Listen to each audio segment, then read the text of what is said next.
Здравейте на всички! Днес имаме удоволствието да бъдем с Виктор Цветанов, активен младеж, доброволец към множество организации и какво ли още не. Много благодаря, че прие поканата ни да дойдеш тук в Младежкия център и да участваш в този специален за нас епизод. Аз много благодаря за поканата. Разкажи ни как започва твоя път към доброволчеството и защо точно доброволчество? Как го свързваш с себе си? Защо ти е толкова важно? Още през 2019 година, когато съм бил в края на 7-ми клас, си спомням състезание, в което участвах, организирано от Junior Achievement. Иновационен лагер, който беше насочен към социални иновации или поне категорията, в която аз състезавах. Респективно, заедно с екип, който сформирахме от училището, участвахме в първи, втори, трети кръг и съответно успяхме да спечелим нашата категория. И тази работа, която първоначално си мислех, че ще е в рамките на съответния ден, най-много следващия, беше в рамките на няколко месеца в развитие на идея, която за деца 7-ми клас, накрая с ментори, които отговаряха за маркетинга на компании като KFC, Adidas, Billa и така нататък, всъщност прехвърлиха към Великобритания и идеята отида да се развива натам. Това беше едно от нещата, които първо развиха мой интерес цялостно в социалния сектор и в последствие участвах в различни дейности, които бяха насочени към личностното развитие. Защото установих как със сигурност много ни дава формалното образование, но неформалното не бихме могли да го пренебрегнем и съответно започнах да се включвам във всякакви уебинари, семинари, workshopи и така нататък, като всъщност една от причините, поради която избрах училището, в което да се прехвърля в последствие, беше, че предлагат извънкласни дейности. Какви, например, ти в какви се включваше, освен всички тези уебинари, семинари и въобще как достигна до тях? Всъщност в годината, в която участвах в първото ми подобно състезание, училището, в което в последствие влязох, професионална гимназия по транспорт Магахан, спечелиха в друго подобно. И аз си казах, ето, значи, хем може да учиш в професионална гимназия, такава, в която излезеш не просто средно специално образование, излизаш с професия, имаш практика и така нататък, но същевременно имаш време и възможност да участваш в извънкласни дейности. Така че това беше една от основните причини, заради които влязох там и съответно тогава пък удари COVID. Точно след като бях почнал 8-ми клас, мъка, от семинари станаха само вебинари. И аз пък си казах, че това ще ми е бума на личностното развитие. Нямах какво да правя, имаше периоди, в които с седмици никой не излизаше от вкъщи, включително и аз, и трябваше да намеря възможност да си опозотворявам наистина по адекватен начин времето. Защото си спомняме, че в началото, още преди да започнем с онлайн обучението, не се случваше нищо. Света спря и ние си бяхме вкъщи и се чуихме какво да правим по цял ден. Гледахме сериали, но някак си изгледаш 1, 2, 3, не те удовлетворява резултата, който си постигнал за този период от време. И започнах да се включвам всяка седмица в колкото се може повече. То не беше управление на времето, управление на проекти, лични финанси. Дещо имаше вебинар, в общи линии се включвах. И особено в тези на Junior Achievement виждах възможност наистина да придобия някакви умения, които ще ми трябват в последствие, и така и се случи. Вау! Тъй като заговорихме за COVID и ти спомена няколко от опциите за включване от вкъщи. Ти си го правил доброволно, участвал си къде ли не, но каква е разликата от това да се включваш вкъщи? Какво е усещането да го правиш на терен? Наистина лице в лице, виждайки другите, и това как можеш да го свържеш и с доброволчеството. Има ли въобще вариант за доброволчество от вкъщи? Вариант има, със сигурност, и доброволчество онлайн или каквато и да е дейност онлайн винаги е по-добра от липса на дейност. Така че със сигурност трябва да отчетем факта, че доброволчеството развива както нас самите като личности, така и света около нас. Така че наистина, нека кажем, уебинарите бяха нещо прекрасно, нещо, което успя да ме изгради до някаква степен в този момент. В крайна сметка, аз съм бил 8 клас тогава. Тепърва навлизам в света, в който ще ми предстои да си търся работа, ще ми предстои да наистина се сблъскам с живота, както се казва. Така че със сигурност това допринесе. Връщайки се обаче на въпроса, няма как, според мен, по адекватен начин да сравним онлайн и присъствено доброволчество и работата с хора конкретно.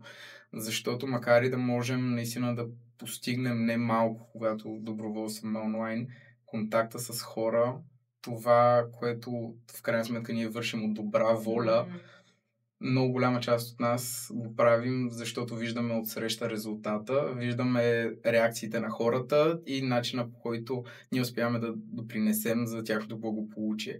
Така че, нека кажем, един от най-активните ми доброволчески периоди всъщност е бил покрай конфликта в Украйна, когато трябваше да се съберем възможно най-много доброволци в продължение на няколко месеца. Всеки ден бяхме в централата на Червения кръст, събирахме помощи, разпределяхме ги, срещахме се с пострадали от конфликта, хора, които са търсили убежище и са дошли тук, хора, на които ти даваш най-нужните провизии, даваш им храна, даваш им дрехи, хигиенни пакети, за да може да се опиташ поне малко по-плавен да направиш този преход, макар и това да е изключително трудно.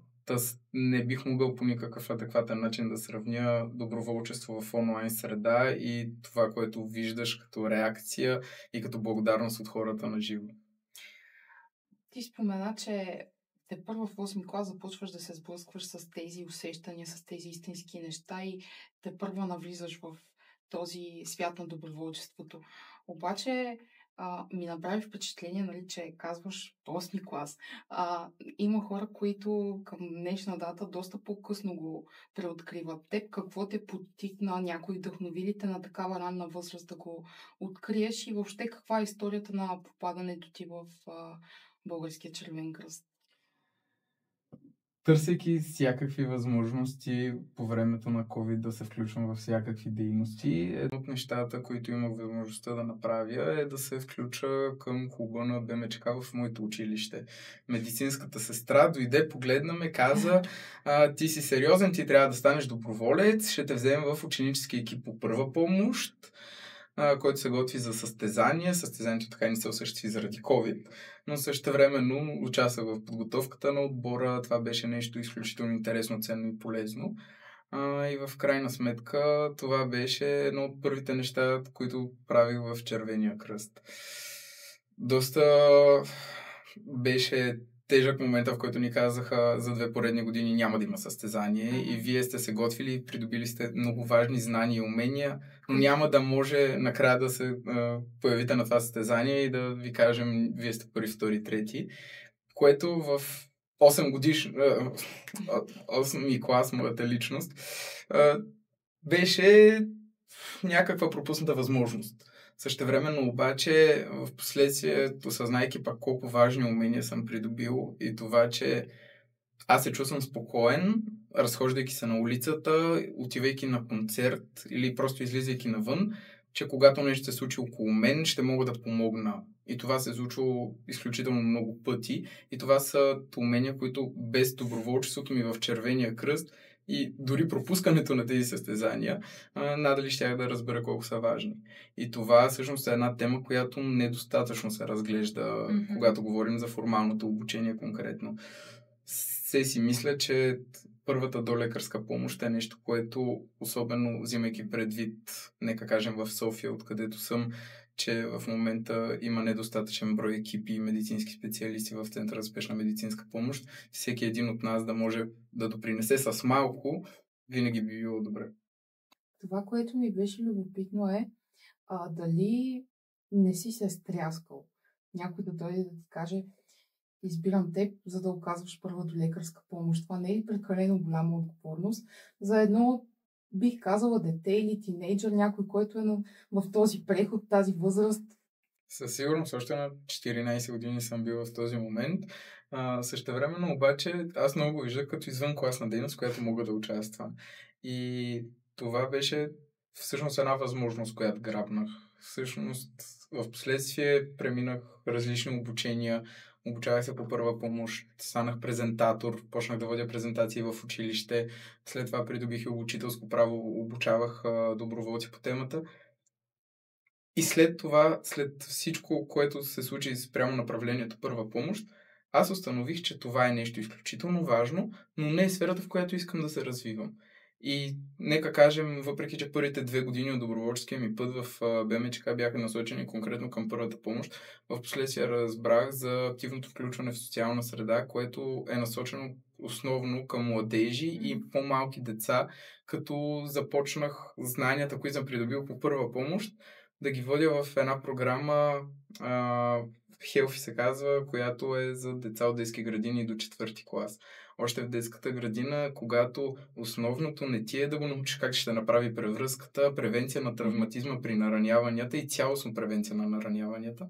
Така че осъзнах до каква степен на работата с малки деца и като цяло социалната дейност е близо до мен и че е нещо, което пък изкара следващите ми няколко години в Червения кръст и беше ключово за мотивацията ми.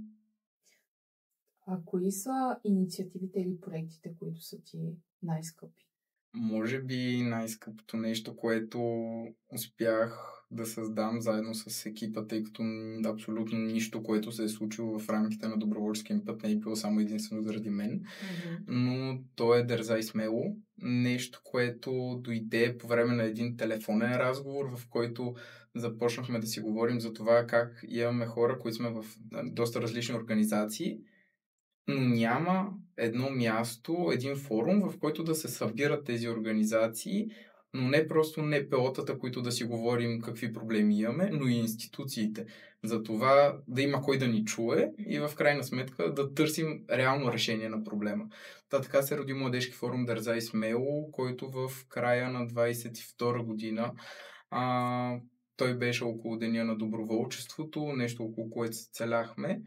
Какъв беше резултата с бюджет, който смея да кажа, че може да бъде достъпен за изключително много хора.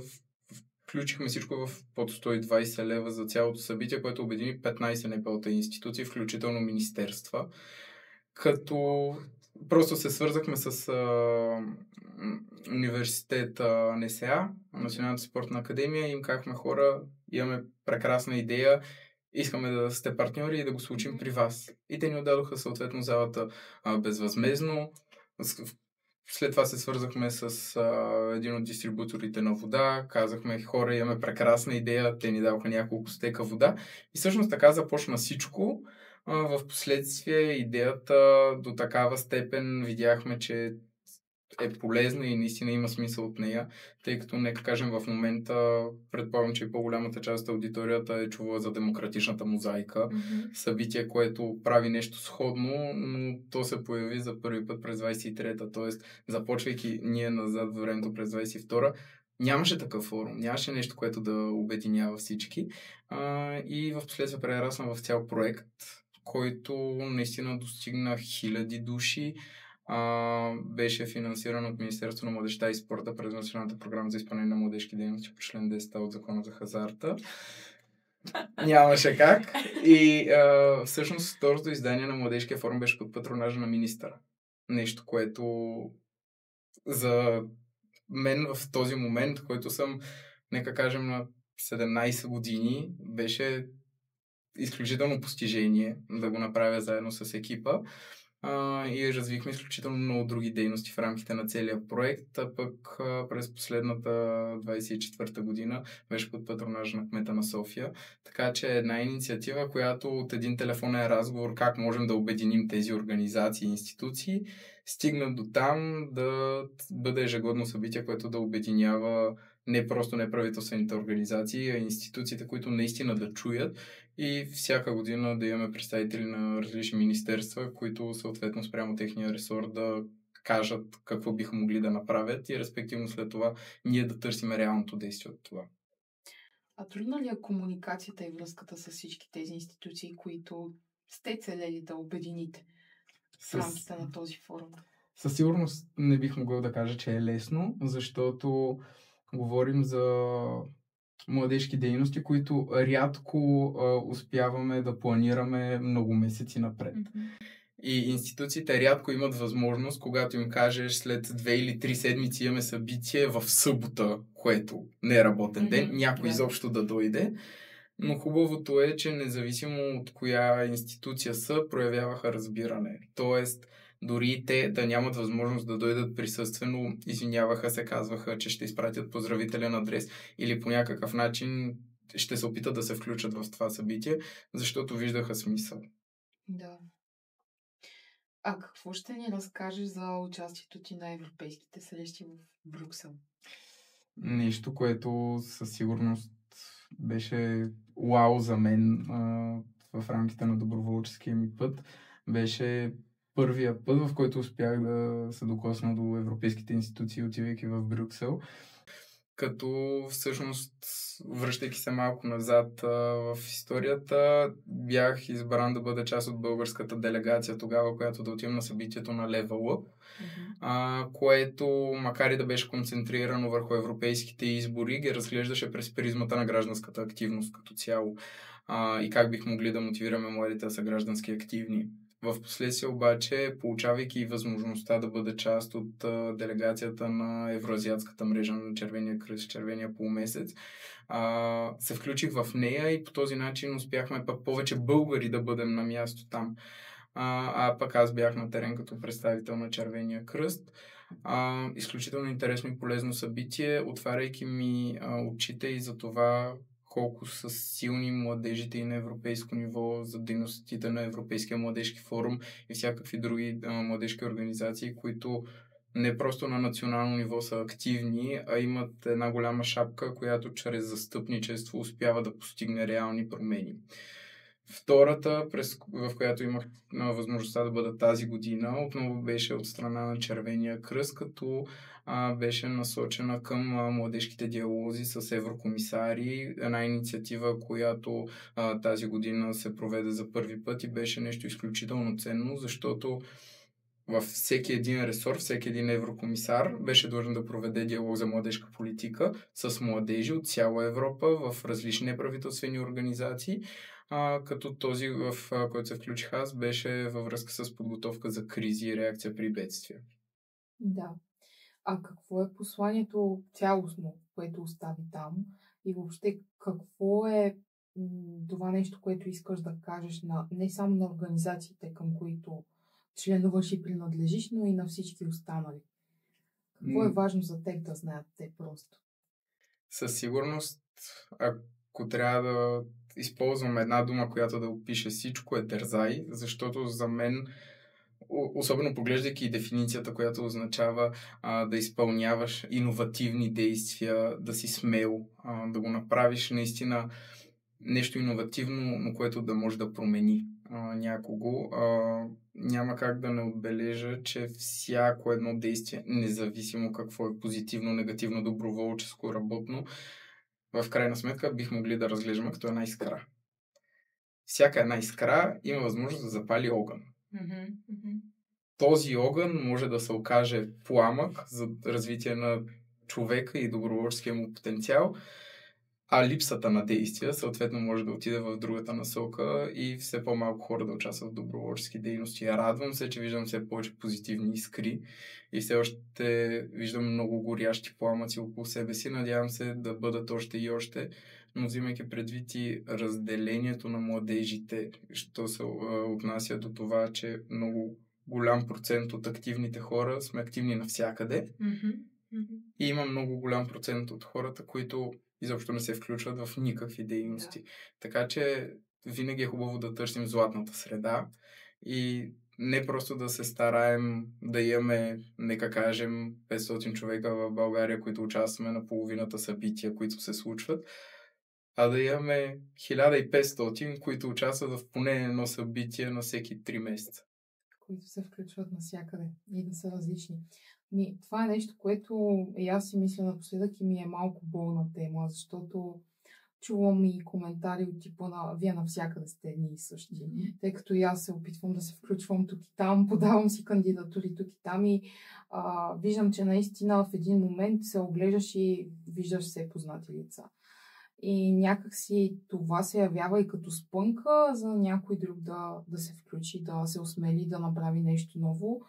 И ми е любопитно ти какво мислиш, каква е причината тези, които не са активни по такъв начин, как могат да се запознаят с този тип дейности, как да навлязат така в тази енергия, в тези събития. Нещо много позитивно, което се случва и с теб си говорихме преди да започнем записа, е създаването на младежките центрове.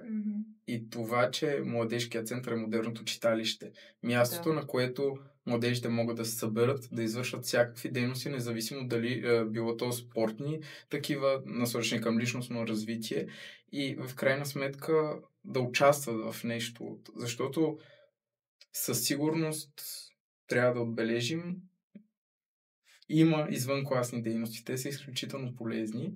Няма обаче извънкласна дейност, която да компенсира липсата на образованост. Така че, да, много е хубаво да се включват във всякакви дейности, които да ги развиват личностно, но няма как да не погледнем и към образованието, което винаги ще бъде по-добре да развива още и още умения.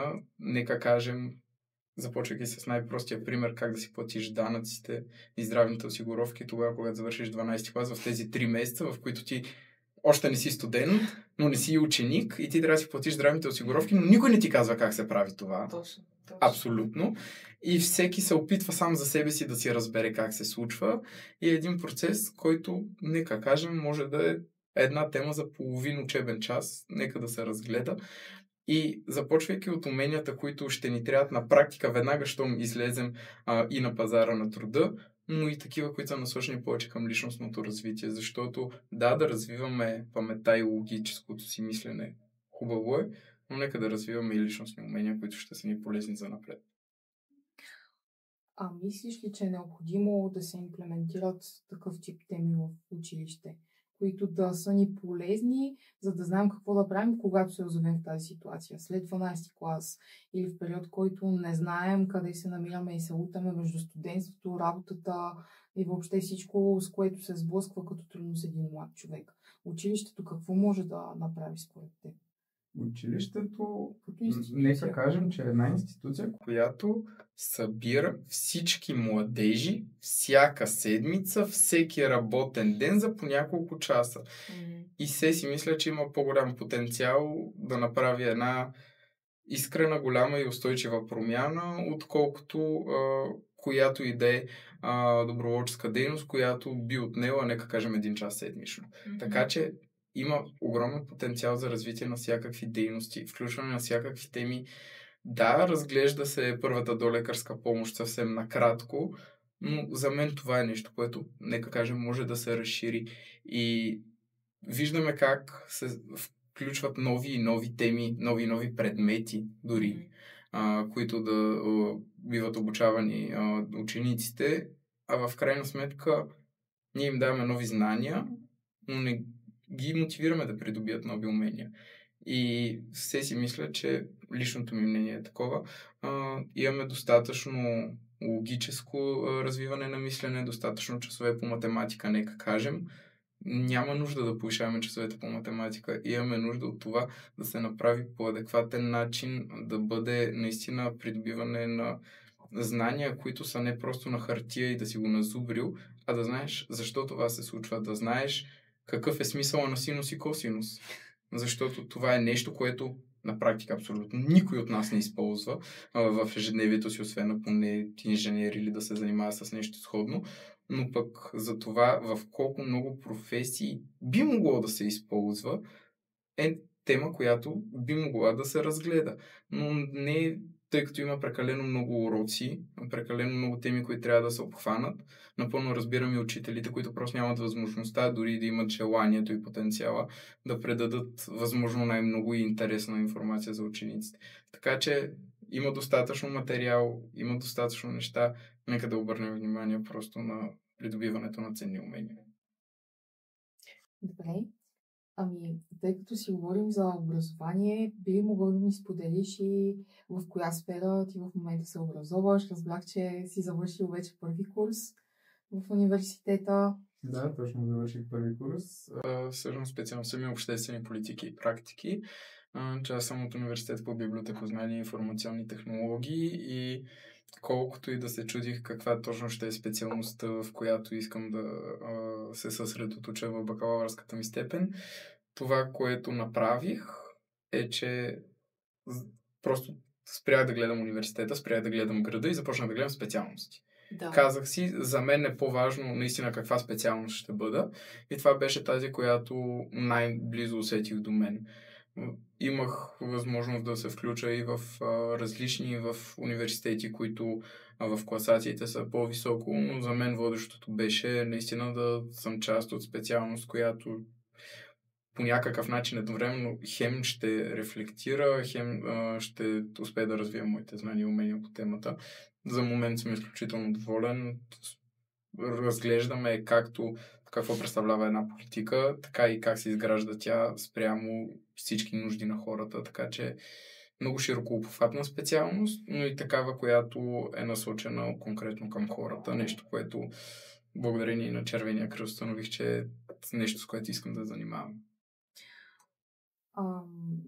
Тъй като аз се обучавам задочно и разбрах, че и ти, просто на мен ми е болна тема, че много често чувам коментари от сорта на твоето образование е непълноценно, няма да можеш да се квалифицираш правилно, няма да е достойно дори и други такива коментари, които за мен са крайни, защото това е просто формата, която аз съм избрала на обучение, но ми е любопитно ти как го възприемаш и на теб достатъчно ли ти е? Какво си взимаш, нали, от такъв тип форма? Започвам там, че аз още откакто бях в училище 11-12 клас, имах практика в реална работна среда. Съответно, в последствие, след като завърших и продължих да работя там, така че съм работещ, което няма как да съвместявам с активно посещение на лекции в редовна форма. Това, което бих могъл да отвърна и на коментарите, че понякога би могло да е непълноценно, в рамките дори на последния ми семестър, в този период, в който между лекциите и съответно изпитите имахме за някои хора, казват свободен, но на практика провеждах проучвания, анкетирах хора, казах си, имаме супер много проучвания, но дали въпросът не е зададен по начина, по който смятам, че трябва да бъде, дали не съм сигурен във верността на данните и в крайна сметка започнах да ходя и да питам хората. Започнах да създавам проучвания, започнах да ги анализирам, съответно отидох включително и да интервюирам хора, за да видя не просто това какво ще ми кажат данните, защото над 50% тогава казаха, ние сме изключително запознати с европейските институции и с това как те влияят на политиките в България. В последствие обаче, когато ги попитах, добре, може ли да ми изборите 3 евродепутати от България? Никой не успя. И може ли да ми кажете кой е българският еврокомисар? Никой. Никой не каза името. Така че нали, ние може и да гледаме едни данни, на които всички си казваме, че сме запознати, може би защото част от хората ги е срам да си признаят, за тях не е окей да си го кажат, но резултатите не бяха ние сме запознати с европейските институции, бяха ние казваме, че сме запознати с европейските институции.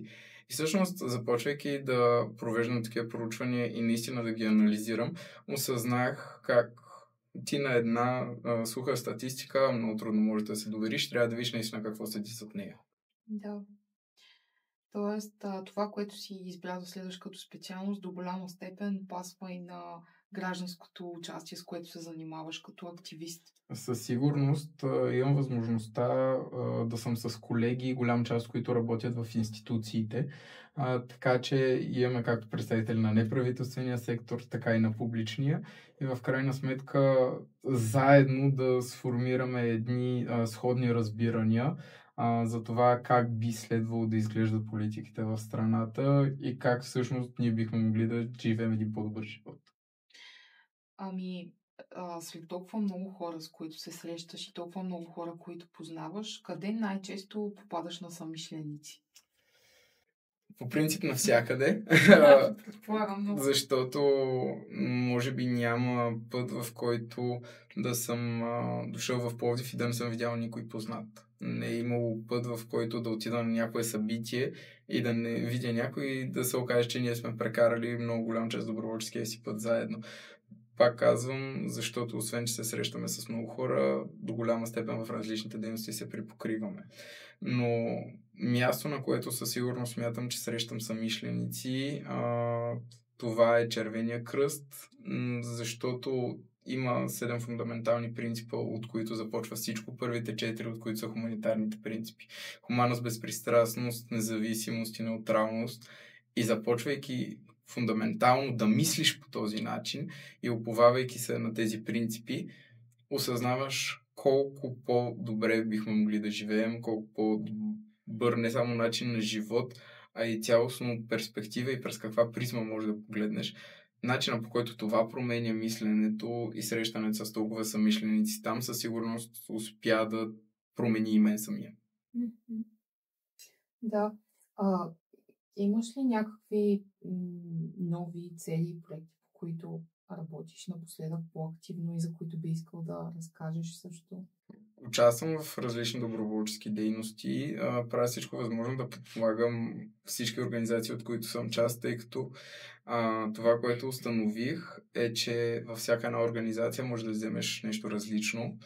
Като, нека кажем, в момента съм и част от Софийски ученически съвет, дори след като завърших като алумни член и част от контролната им комисия. Нещо, което си казах, да, завършвам. В случая обаче виждам, че моя опит в развитието, организационното развитие би могъл да им бъде полезен и точно заради това пък се включих там още по-активно и в момента предаваме мандат, който може би е един от най-силните в последните години, с множество проекти, по които се действа, с неформална младежка група, като дори като такава не се класифицира, защото за да си неформална младежка група в голям процент от случаите трябва да работиш и с НИИЦ. Хора, които нито се обучават, нито работят, а пък в крайна сметка говорим за ученическа структура. Но организация, в която наистина виждаш как младите хора се изграждат и от един млад човек, нека кажем 8-9 клас, който отива там, защото е председател на ученическия му съвет, което в неговите очи е изключително много и съм съгласен напълно, че така също съм преминал през ученическия съвет на моето училище, но отивайки в една чадърна организация, разбираш всъщност колко още има, колко по-голям е света, как това, че ти си председател на твой ученически съвет и, нека кажем, отговаряш за напълно адекватното отношение и покриване на нуждите на учениците от училище, да кажем 800 човека е прекрасно, но в София има над 200 училища. Тоест, ти отиваш в една много по-голяма мрежа, срещаш много повече съмишленици, но наистина отваряш очите си за това колко може и да сме малки ние, същевременно колко голям промяна бих могли да постигнем. Ако всеки един даде своя малък принос. Имаш ли притеснения, опасения, страхове понякога, че цялата тази мрежа, всички тези организации, в които си и от които се чувстваш част, просто ще приключат в някакъв момент? Ще ти се наложи да правиш нещо друго или ще се наложи да не ги избираш повече, да не ги приоритизираш толкова? Мислил ли си в тази посока, ако не отдаваш толкова много време на тях, на какво друго би? За съжаление, живеем в свят, в който може да искаме да правим големи промени. Това е прекрасно и трябва да се борим за това, но трябва и да се изхранваме по някакъв начин. Аз, както казах, работя все повече часове покривам и същевременно се опитвам поне малко да оставя на доброволческия сектор, защото не смятам, че бих могъл да върна толкова, колкото съм взел. Точно заради това пък се опитвам да дам възможно най-много, пък докъдето стигнем в крайна сметка.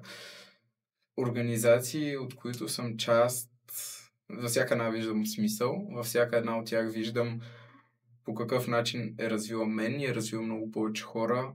Виждам Junior Achievement как за последните над 25 години в България има над 500 хиляди алумни, хора, които са преминали през програмите на неправителствената организация, което за едно НПО над половин милион души в България, където населението ни е под 7, е изключително голям резултат. Така че, променяйки толкова много хора, толкова много съдби и то към по-добро, виждайки този смисъл, ти можеш да отделиш 1 час за този месец, което смятам, че абсолютно всеки един от нас има, и ако не го направиш, това е твой личен избор.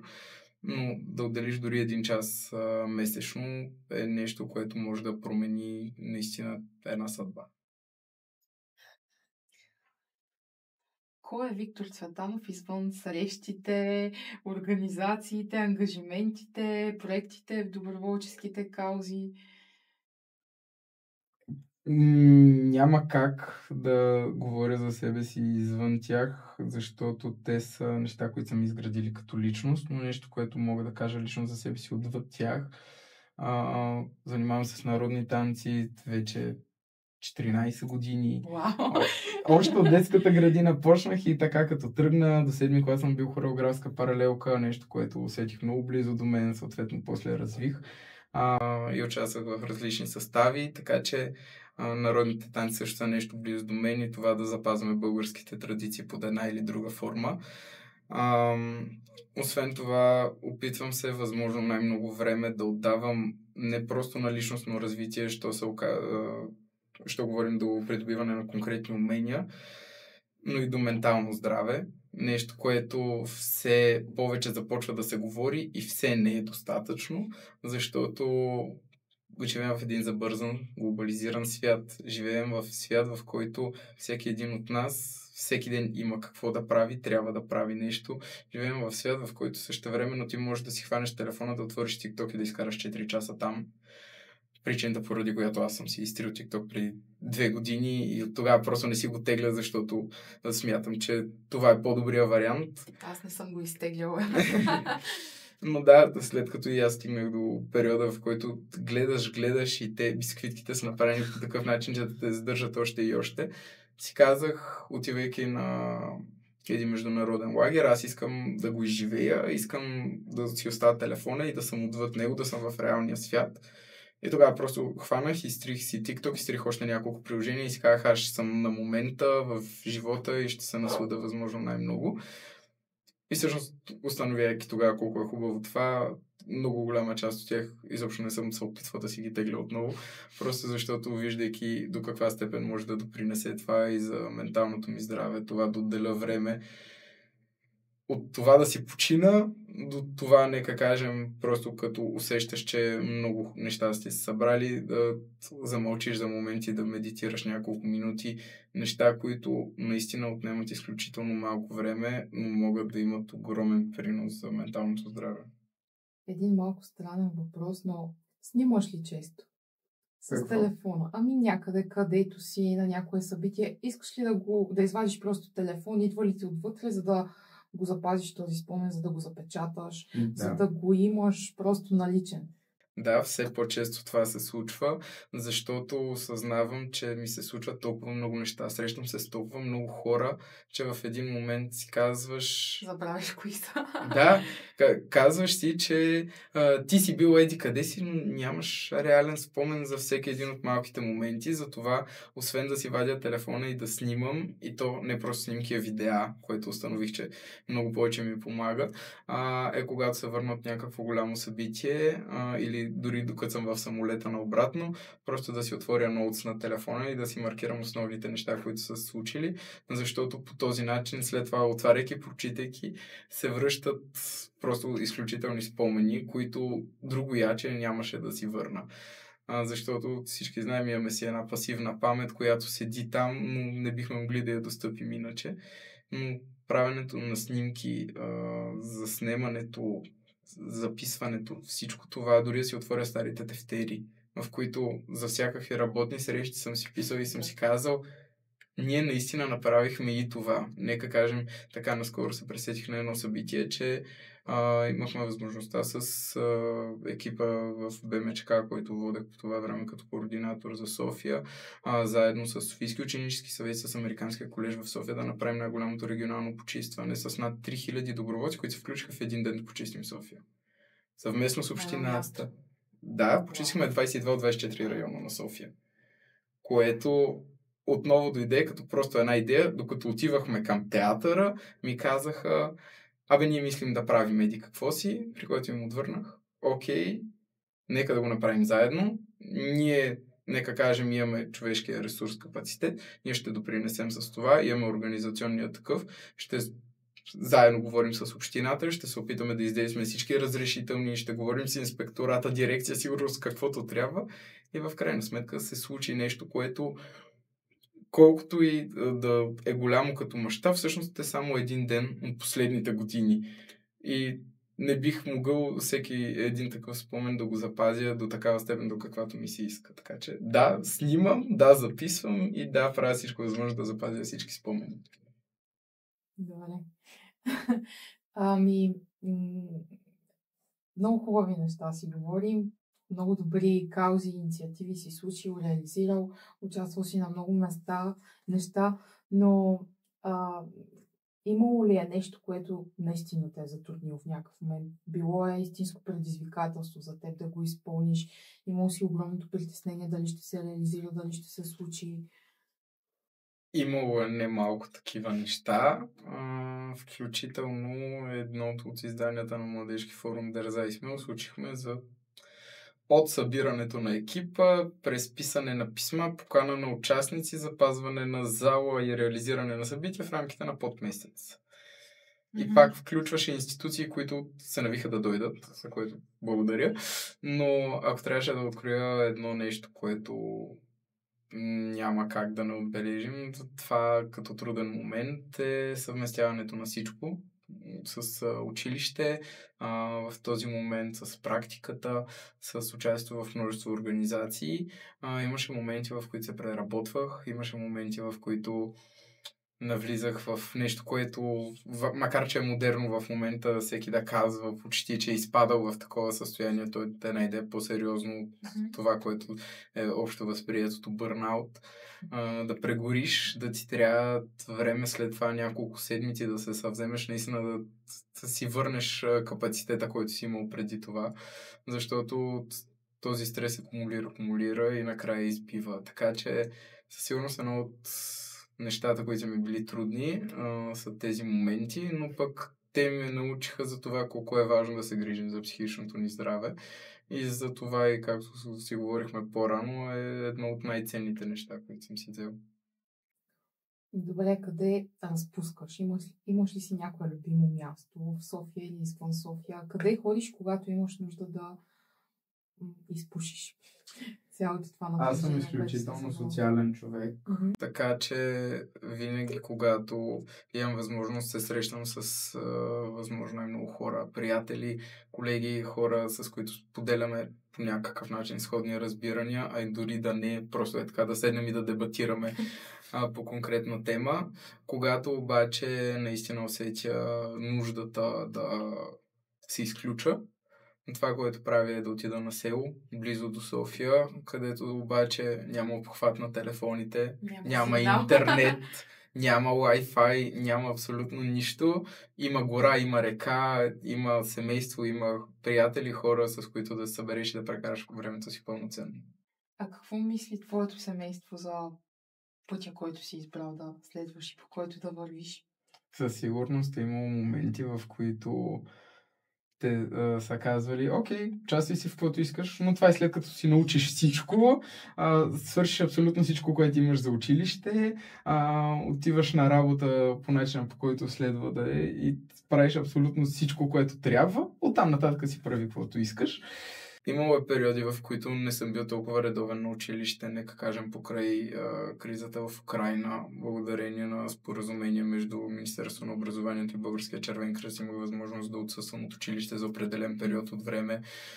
Дали ще е за конкретния ден да си тръгна час или два по-рано по предмет, по който вече просто имам оценката, защото трябва да отида да помогна. Просто го чувствам като нещо вътрешно, което ме дърпа натам и трябва да отида. Това са били периоди, в които са ми казвали, окей, ходи си всеки ден, но след училище. Същевременно обаче ме подкрепят, знаят, че в момента живеем в такъв свят, че колкото повече хора са граждански активни, толкова по-добре. И не просто на хартия, не просто отбелязвайки се на Фейсбук събития, където ще ходим. Любимото ми е по протести. Отбелязват се по 4000 човека, че ще отидат на протест в София. Накрая сме около 250 човека. Така че наистина това не просто ти да казваш, че искаш да промениш нещо, да казваш, че има някакъв проблем и да търсиш неговото решение. Защото Келфедър си идентифицирал един проблем, ако не направиш поне едно малко усилие да го решиш. Да, и да цъкнеш, че имаш интерес в Фейсбук на събитието. Какво е твоето мото в живота, което те държи? Без изобщо да замислям дързай смело. Нещото, което дойде просто уж на майтап, но всъщност в последствие, сигурно година и половина след като реализирахме първата инициатива от серията, осъзнах колко по-навътре в съзнанието ми е било. В първото национално обучение, в което се включих от Червения кръст, имахме листове, на които всеки да напише обратна връзка, не просто като ти презентираш добре, а какъв човек си. И имах едно малко параграфче, примерно 10 думи, супер максимум, в рамките на които то завършваше с дързай. И аз тогава останах с впечатлението, че е написано от конкретен човек, авторитет за мен в организацията. И аз си казах, той го е написал, това означава, че имам потенциал, това означава, че мога да дързая. И последствие разбрах, че не е било от него. Но самата мисъл, че конкретният човек го е написал, остави в мен чувството, че аз имам потенциал да се развивам. И съответно в момента съм част от всички тези дейности и съм получил всичко, което съм получил. Може би благодарение на тази една думичка накрая не спира да дързаеш. Да. Настръхна, казано, това много ме докосна и ме накара да се замисля, че нашите лични послания всъщност са нечии чужди, изречени преди това и просто някой трябва да ни ги предаде, за да можем ние да продължим да ги изпълняваме и съответно да ги предадем и ние също на следващия. Да, нещо, което се опитвах, когато си правих в Инстаграм, качвайки снимки от цялата година и връщайки спомените назад. И през 2024 началото, поглеждайки към 2023, думата, която успях да формулирам, която обединяваше всичко, беше благодаря. Защото забравяме да благодарим, забравяме наистина да казваме на хората колко много вършат за нас. И това ще отнеме изключително малко време, но ако благодарение на някаква моя позитивна обратна връзка един човек се е почувствал по начина, по който аз се почувствах тогава, когато я получих преди време, за мен е напълно достатъчно и си е струвало всичките пъти по 7 секунди, в които ще кажеш много ти благодаря, справи се прекрасно. А чуваш ли често благодаря? Някой благодари ли ти? Да, като няма как да не отразим всички случаи, в които сме дори на терен. Коментирахме преди малко и наводненията в Карловско, които се случваха. Имах възможността да водя единствения екип на БЧК извън Пловдивско, който отида на терен в Каравелово, за да помогнем на хората. И то, тъй като беше няколко дни след наводнението, беше момент, в който вече започваха хората да си тръгват. Те са отишли, помогнали са в началото и започва един отклив. Mm-hmm. И всъщност, отивайки там, започнахме дори да с една лопата да гребем калта от къщите на хората. Да правим каквото можем, за да може наистина да се върнат, защото това там, което преди са били улици, били са къщи, нямаше нищо общо. Една от най-тежките гледки, може би, които съм виждал в живота си. И тогава спомен, който ми е останал, е как се събраха възрастни хора от почти цялото село, всеки откъснал по някоя краставица, донесъл консерва пастет, една лютеница и един хляб, за да може да се нахраним и да продължим да работим. тогава думата благодаря наистина я усещаш изключително силно и виждаш смисъла зад нея. Аз даже се разчувствах малко, като го каза това, но да, определено е така. Просто да. Ами, кой е въпрос, който винаги си искал някой да ти зададе, обаче не ти се задава? Има ли такъв? Може би има въпрос, който аз бих искал да задам на много хора. Въпросът е защо. И то е независимо в каква насока. Защо го правиш и защо не го правиш. Да. Каква е причината да си един от най-активните хора в България и да правиш реална промяна и каква е причината да седиш по цял ден и да не вършиш нищо полезно за обществото. Защо го правиш? Може би въпросът защо е пък рекапа за тази година. Поне в първото 5 месече със сигурност. Ами, понеже вървим към края на този за мен лично много силен и смислен епизод и се намираме все пак в подкаст Компас. Аз не знам дали ти знаеш замисъла, но идеята е да посочваме посоки, хора, да ги срещаме, да ги сблъскваме тук. И затова ми е любопитно на къде сочи твоя компас. Житейския, професионалния, личния, спрямо твоето светоусещане. Труден въпрос. Особено преплитайки всички тези неща. Това, което ми се ще да вярвам, е, че във всеки един момент компаса ми сочи към доброто. И нещо, което винаги се опитвам да правя е, независимо от това с какви хора се сблъскваш, в крайна сметка ти да останеш с нещо позитивно и в крайна сметка да търсиш доброто и в най-малкото и в най-лошото нещо, което се случва, защото насякъде има частичка добро и ако започнем да гледаме нея, не се концентрираме върху лошото, спрем да се разделяме в обществото, а напротив обединим се и се обединим около доброто, тогава смятам, че наистина ще постигнем една реална промяна и такава, която не просто да е за ден или два, да е истински устойчива. Прекрасни думи, като за финал, обаче това ми отключи още един въпрос. Ами, мислиш ли, че всеки един човек трябва да има компас, за да можем да се намираме, да сочим едни срещу други, или понякога е по-добре да тръгнем безпътно, без посока и без цел, за да се озовем някъде, където наистина можем да разгърнем потенциала си и да сме полезни и значими и за себе си, и за другите. Пременно смятам, че всеки човек трябва да има компас, но да не тръгва от него. Според мен всеки човек трябва първо да разбере повече за себе си, да разбере повече за личностните му убеждения, качества, да разбере повече за това в какъв свят наистина живеем, защото аз в всяка следваща година осъзнавам колко не знам. Аз във всяка следваща година, в която трупам знания, аз осъзнавам колко по-малко стават спрямо това, което виждам около себе си. И в крайна сметка, това, което истински, според мен, ще има смисъл, е човек да започне първите стъпки към своето изграждане и тогава да потърси своя компас. Но намирайки го, вече да може да тръгне по него и да го доведе до едно по-добро развитие, да го доведе до възможности, да го доведе до такива, които той ще сграбчи и ще вземе възможно най-много от тях. Да, много силно. Ами, аз от своя страна отправям едно пожелание с една благодарност.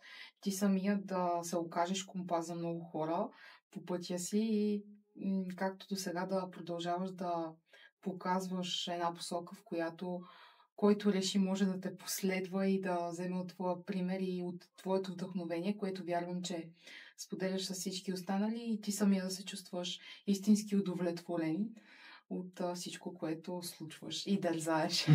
Много ти благодаря. Много благодаря за поканата и в крайна сметка нека все повече си говорим, щом читалището е една културна ценност, която е призната и от ЮНЕСКО. Може би младежките центрове са важни, може би в тях има смисъл и може би това е място, на което следва да се събираме младите, да не спираме да творим и в крайна сметка да развиваме едно по-добро младо поколение, което пък в последствие да развие едно по-добро бъдеще за всички нас и за нашите деца, защото гледайки в дългосрочен план, аз искам да живея в един добър свят, обаче аз искам, когато предам съответно нататък моите деца, моите внуци да имат едно по-добро бъдеще.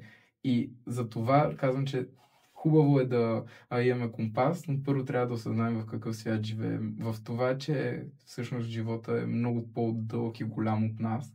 За това, че ние трябва просто да направим всичко възможно да съхраним, да запазим, но и същевременно да развием това, което имаме. Да, аз и за това и обичам да казвам, наистина спирам последно, затова обичам да казвам, че каквото вложим и правим за себе си и влагаме и инвестираме в себе си, то го правим за нашите деца, не за някой друг. За тези, които ние ще оставим след нас. Да, и нищо ние не сме получили и никой не ни е взел предварително. Напротив, ние разполагаме и използваме ресурса, който реално е на нашите деца и ние го отнемаме от тях. Така че трябва да го разглеждаме по този начин. Всяка една липса на действие всъщност е пропусната възможност за някой от тях. Да.